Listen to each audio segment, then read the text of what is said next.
അതെന്ത് വരുന്നത്? എന്തോ കഴിക്കുന്നേ? എന്ത് ഫ്രൂട്ടാ അത്? ഓറഞ്ചാണോ അത്?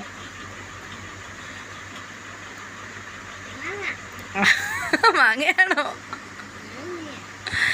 എന്ത് എൻ്റെ അമ്മ, പല്ല് പോവരുത്.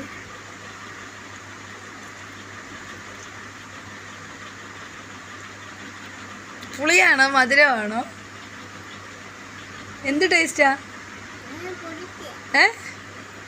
നല്ല രുചി എന്ന് പറഞ്ഞ എങ്ങനെയാ അമ്മ? നല്ല രുചി എന്ന് പറഞ്ഞ അടിപൊളി. ഒന്ന് കാണിച്ച്. അടിപൊളി എന്ന് പറഞ്ഞ്.